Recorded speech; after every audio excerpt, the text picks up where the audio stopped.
Então nós já lemos aqui anteriormente o texto básico de hoje, que é Malaquias, capítulo 3, versículo 13 em diante, a diferença entre o justo e o perverso. Nós precisamos saber a diferença entre o justo e o perverso. E por vezes, isso parece um pouco confuso, misturado na nossa mente. Isso não é uma peculiaridade nossa, da nossa geração, do nosso tempo. Certos judeus do passado também tiveram essa mesma questão, porque às vezes parece que o ímpio está prosperando, parece que ele é mais feliz, parece que ele tem mais tranquilidade, mas realmente isso não parece. E esse questionamento é do servo de Deus do passado. Se você abrir a sua Bíblia no Salmo 73, por exemplo, você vai ver Asaf, que pergunta isso para Deus, questiona isso no versículo 12. Entre outras coisas, quando ele fala do problema do mal e a prosperidade dos ímpios, ele diz: eis que estes são os ímpios, sempre tranquilos, aumentam as riquezas, sempre tranquilos, aumentam as suas riquezas. Mas será que é verdade? Jó, patriarca, a gente lembra do seu sofrimento, das suas dores, e no capítulo 21 ele fala sobre a prosperidade dos perversos, e no versículo 13 diz assim: passem neles os seus dias em prosperidade, e em paz descem à sepultura. Ele estava lamentando a sua própria sorte. A gente fala muito da paciência de Jó.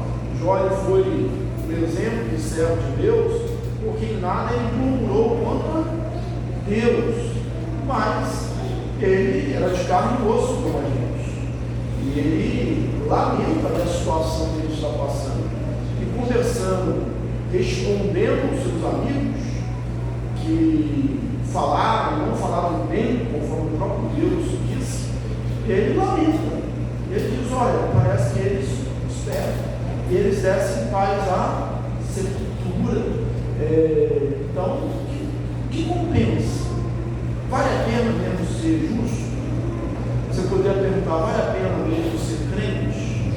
O texto que o Diácono Wagner deu no início do devocional, eu já estava pensando, lembrando desse texto, é bastante relevante para a gente tratar desse assunto que agora é mencionado no profeta Malaquias, da prosperidade dos perversos, da sorte dos justos, a diferença entre o justo e o perverso.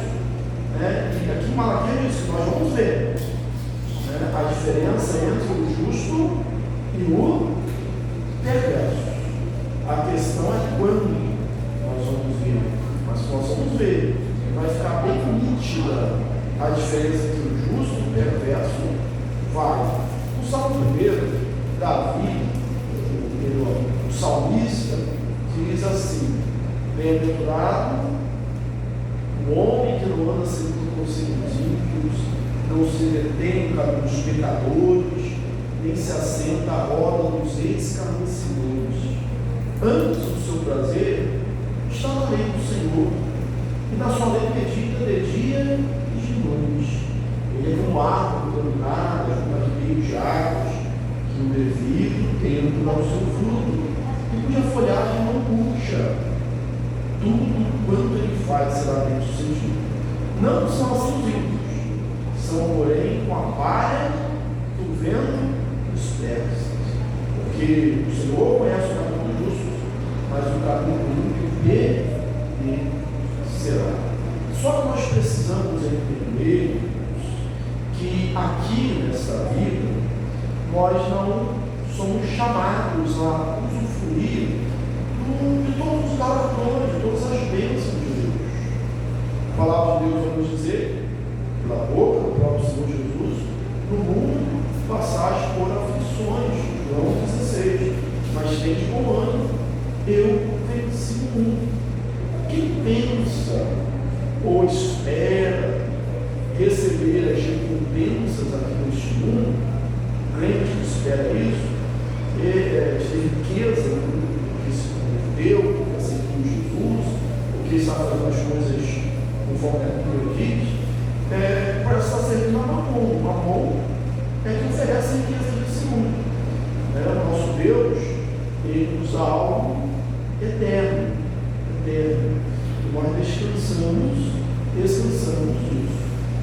Verdade é que na nossa peregrinação, enquanto estamos aqui nessa vida, Deus nos dá muitos momentos bons também. Momentos de refrigério, de paz, de bonança, de colheita. E na maioria de nós, na maioria dos crentes, grandes momentos bons, muito mais momentos de bonança do que de tribulação. Mas será mesmo? Eu particularmente acho que sim, pelo menos aqui na nossa religião. É que normalmente nós gravamos mais o momento de tribulação. O momento de tribulação ele fica mais marcado, mais inclinado na gente. Mas Deus faz diferença. Parece que não há, só parece. Lembra da história, parábola que Deus contou do joio e do trigo? O homem foi, semeou no seu campo, e aí veio o seu inimigo, quando ele inimigo semeou o joio, e aí os empregados aí, o que a gente vai fazer? Vai arrancar o joio? Não, porque você arrancar o joio, vem o trigo junto, deixa eles crescerem juntos. Eles vão crescer juntos.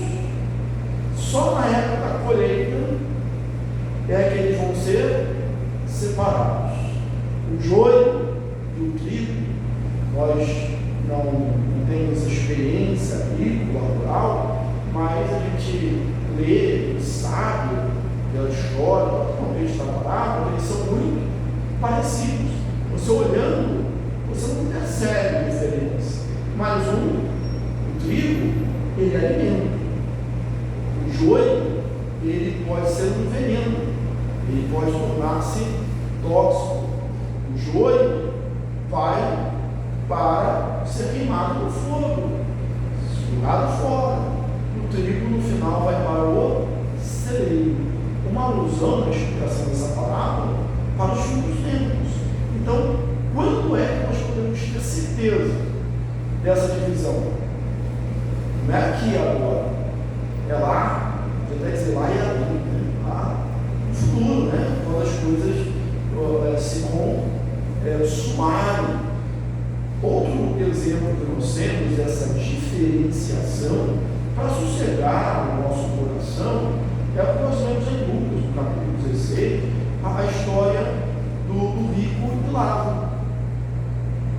O rico, que não era piedoso, ele colheu na sua vida bens, prazeres, e parecia que Lázaro, se a gente fosse pensar hoje segundo o pessoal da teologia da prosperidade, o pessoal da maldição hereditária e outras teologias aí no mundo evangélico, quer dizer, esse Lázaro aqui, ele é um pobre coitado, é um pecador, é um homem sem intimidade com Deus, é um homem que não ora, é um homem que não tem comunhão com o Senhor.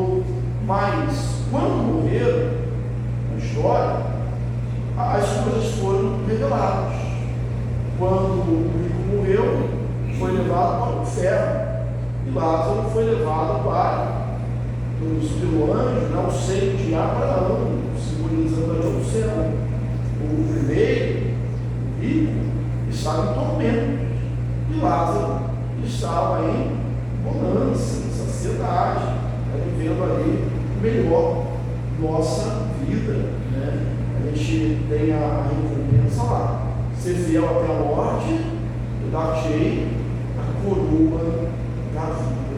O problema é que, por vezes, nós esperamos tudo nessa vida, inclusive livramentos. Deus livra, é verdade. O anjo do Senhor acampa ao redor daqueles que temem os livros. Cremos, Deus faz.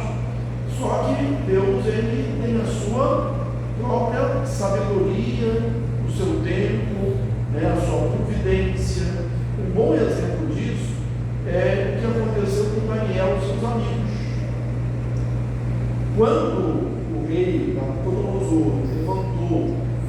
estátua ali no ídolo, e mandou, era uma armadilha, um estratagema dos inimigos. Eles eram sátrapas, eram príncipes, tinham prosperado. Olha como Deus faz os seus filhos prosperarem. Eles eram ali os exilados.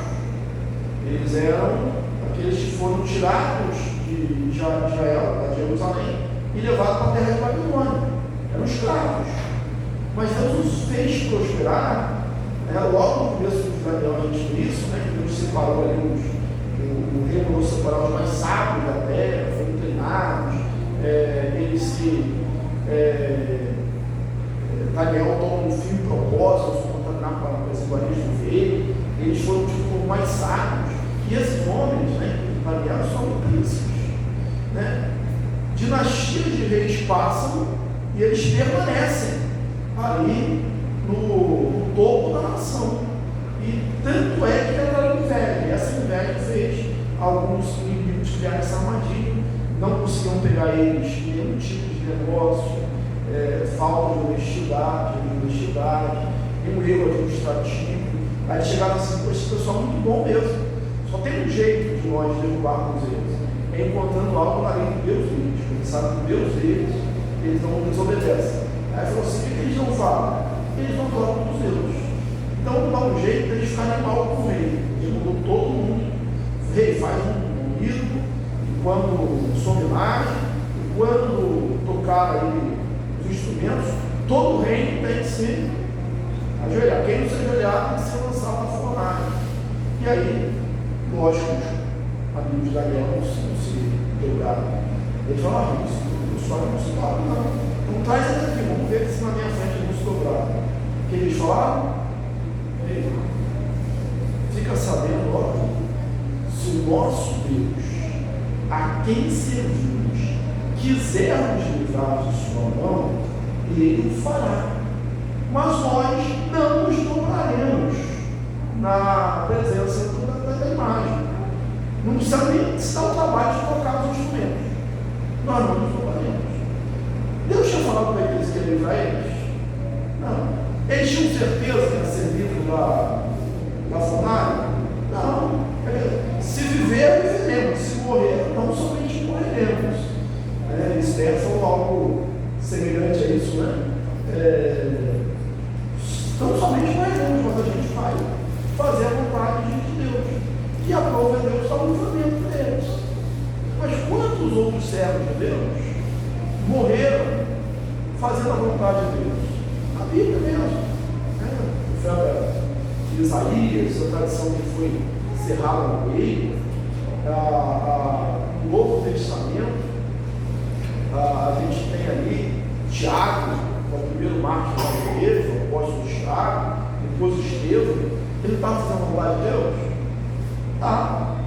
Estevão, quando apedrejado, ele viu o céu aberto, sua aparência foi de um anjo, mas morreu.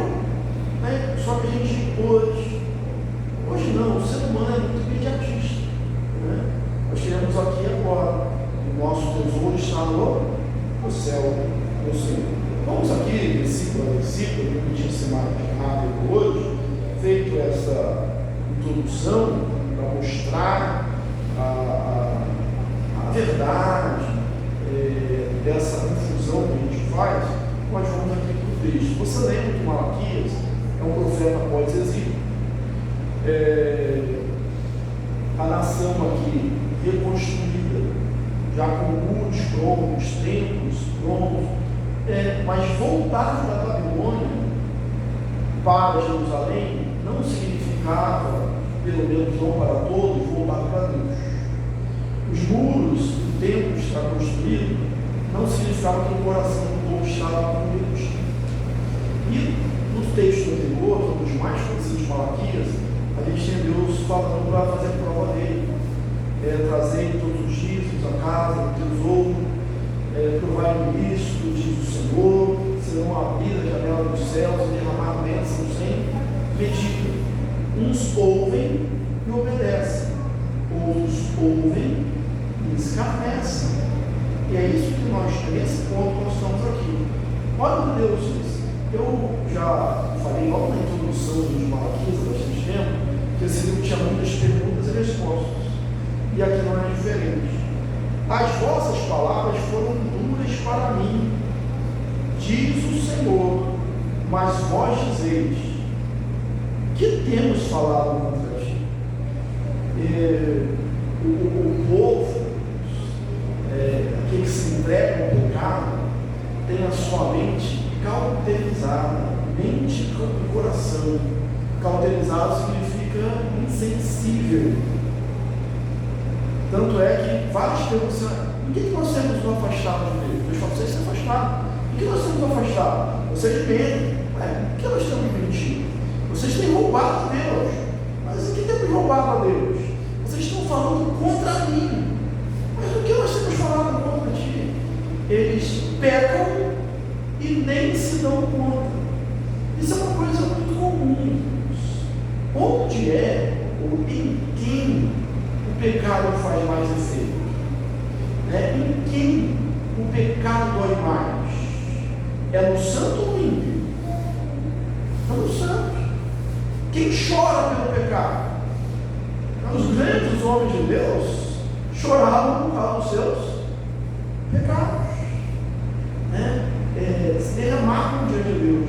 Agora, aquele que está já cauterizado, que está na lama, no abismo, ele peca que ele nem sente. Não faz diferença. Parece que é isso. Eles falam contra o Senhor, eles sabem que estão falando contra o Senhor. Quantas vezes na nossa sociedade as pessoas falam contra Deus? A filosofia está aí para dizer isso, Nietzsche. Nietzsche pega ali o teólogo da morte de Deus, a nossa morte de Deus está morto. Esse negócio de religião, o nosso Estado é um Estado laico. E laico significa que não tem uma religião oficial. Mas não quer dizer que é um Estado sem religião. E alguns querem dizer, não, toda religião é prejudicial.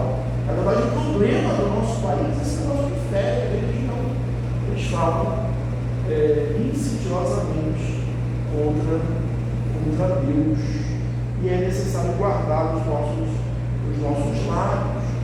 Deus é necessário que a gente viva bem e fale bem. As nossas palavras têm também peso. Pelas suas palavras serás justificado, pelo provérbio, e pelas suas palavras será condenado. Então, guarda, Senhor, a porta dos meus lábios. Aí Deus fala o que eles estão dizendo. Versículo 14: vós dizeis: inútil é servir a Deus. Que nos aproveitou termos cuidado em guardar os seus preceitos e andar juntos diante do Senhor dos Exércitos? Inútil é servir a Deus. Depende realmente da sua perspectiva. Depende do seu olhar, se o olhar é o olhar correto ou se o olhar está desvirtuado. Se ele é bíblico ou se ele é aquilo que a filosofia do mundo tem ensinado. Não sei se você já reparou, hoje os pastores, tem pastor que não quer ser pastor, quer ser coach, treinador. Então me perguntaram: isso é coach? Não, eu sou pastor. Treinar as pessoas terem sucesso. Nós somos chamados de pastor diário. Isso é mais do que tudo. Somos ministros do Evangelho. Nós somos, nós não somos pastores, todos os crentes.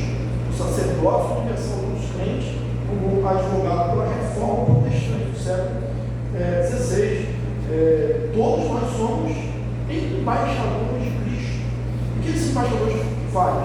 Com a mensagem, em Coríntios, quando vem o título de embaixador, vem também a mensagem. Chamado ao mundo para se reconciliar com Deus. Essa é a nossa missão. Não, é apenas uma aparente intimidade. Gosto muito, cito por vezes, 1 Coríntios 15, é o texto mais longo de todas as epístolas. 1 Coríntios 15, no versículo 58, quando ele fala vale a pena seguir a Deus, né? Ele fala da ressurreição dos mortos. Por causa da ressurreição, aí fala, portanto, meus amados irmãos, sejam sempre firmes, inabaláveis, sempre abundantes na obra do Senhor, porque no Senhor o vosso trabalho não é vão. Qual a perspectiva que ele tem para falar disso aqui? A ressurreição, né? A aposentadoria, né? Que você vai trabalhar, vai ter uma aposentadoria boa, que você está esperando, né? Não é isso, é viver bem, é olhar para a ressurreição, nós temos corpos incorruptíveis e dignos. O apóstolo Paulo diz, isso para mim mesmo, todas as noites,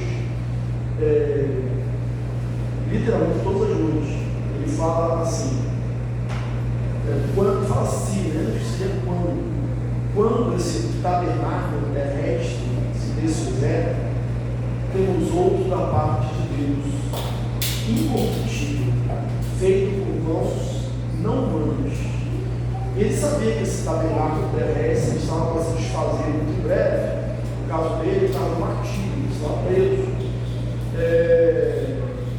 Esse tabernáculo terrestre, o nosso corpo, ele vai se desfazer. Um mais rápido, outro mais demoradamente, mas vai se desfazer. Pode ir para a academia, pode morar na academia, né? Pode comer só alface e ovo, né? Mas um dia vai se desfazer, não tem jeito. Teremos eterno, incorruptível com Deus. Então essa inutilidade, ela é aparente. Ora, pois nós reputamos por felizes os soberbos. Olha como eles falam contra a palavra de Deus. Lembra de Provérbios? A humildade precede a honra. A soberba, altivez, a queda. E ele fala assim, não, nós estamos tendo aqui por felizes soberbos, arrogantes, vaidosos, também os que mentem, impiamente prosperam. Sim, eles atentam quando o Senhor lhes escapa. É como as preocupações que está o juízo de Deus.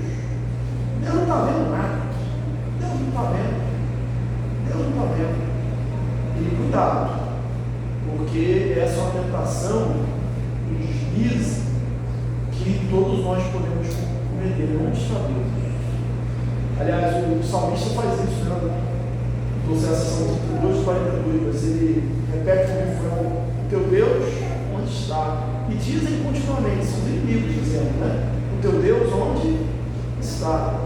E a gente tem um cântico, né? Que a gente põe, meu Deus está no céu e também no meu coração. Do mundo sabor, mas o meu ressuscitou. Deus está presente, vivo, atuante. Eis que não dorme e nem dormitam guarda de Israel. Salmo 121. Eles não temiam o Senhor, falavam uns aos outros, o Senhor atentava.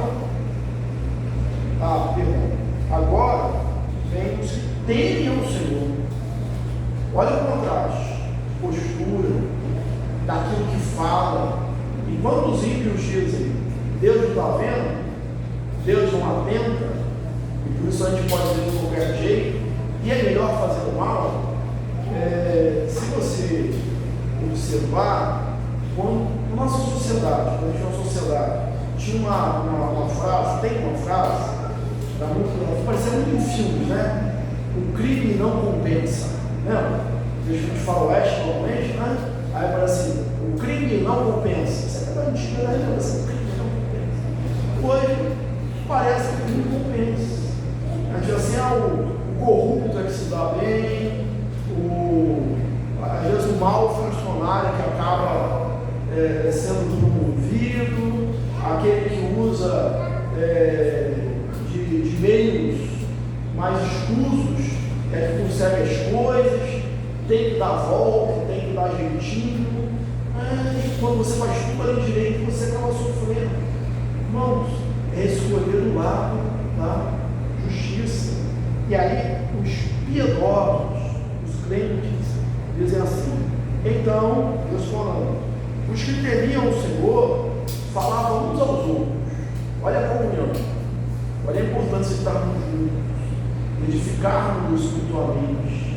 Porque quando você está no ambiente também, e todo mundo fala só besteira, aquilo parece que vai te minando. Então, se edificarmos mutuamente uns aos outros. O Senhor atentava e ouvia. Deus atentava e ouvia. Ou seja, não há nada que escape ao olhar, aos ouvidos e à atenção de Deus.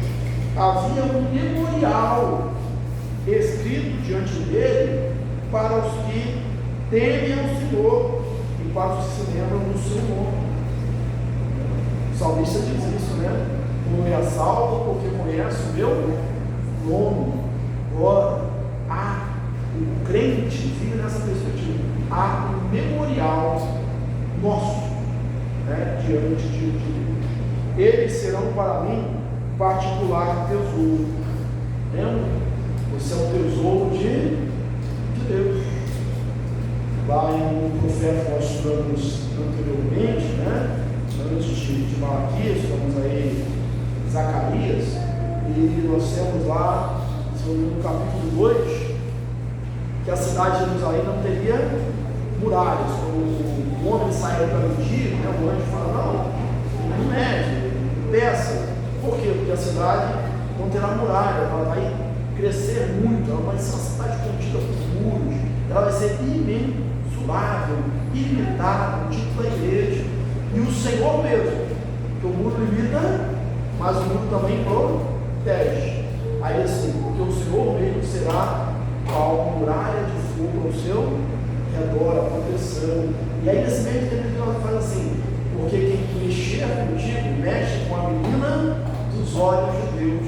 Olha a preciosidade, você é menina dos olhos de Deus. E agora você sai daqui também lembrando que você é o seu particular tesouro, o tesouro do Senhor. Eles serão para mim particular tesouro. Naquele dia, uma perspectiva escatológica, naquele dia que me preparei, diz o Senhor dos Exércitos, como balões, como homem poupa o filho a quem serve. Deus nos trata sempre como a filhos. Então, nós não olhamos para as circunstâncias, para os problemas, olhamos para o Senhor, Ele nos trata como filhos. Então, você pode não ver hoje, mas no dia da colheita, você vai ver que o joio vai ser separado do trigo. Um vai para o fogo, outro para o celeiro. Um vai para o céu, outro vai para o inferno. E assim se conclui o versículo 18. Então, vereis outra vez a diferença entre o justo e o perverso, entre o que serve a Deus e o que não serve a Deus. Aos olhos do mundo, essa diferença pode ser irrelevante. Aos nossos próprios olhos, pela pequenez da nossa fé, não por causa da revelação e promessa de Deus, mas pela pequenez da nossa fé, essa linha divisória entre o justo e o ímpio, a sua qualidade de vida, pode ser também imperceptível, mas aos olhos de Deus isso está muito bem delimitado, porque Ele não vê como nós vemos. Então, naquele dia vereis outra vez a diferença entre o justo e o perverso, entre o que serve a Deus e o que não serve a Deus. Vale a pena ser piedoso, vale a pena ser crente, vale a pena servir ao Senhor. Deus te abençoe, rica e abundantemente. Amém.